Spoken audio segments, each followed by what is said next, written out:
ти і клювом непогано справляєшся. Можна хоч виделку не забирати. Сирочок їж.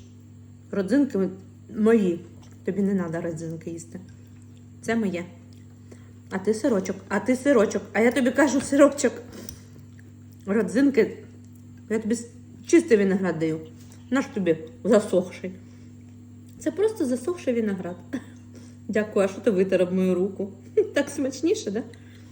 Це в тебе що? Палетка? Це мій. Родзинки мої. Творожок твій. Пригощайся.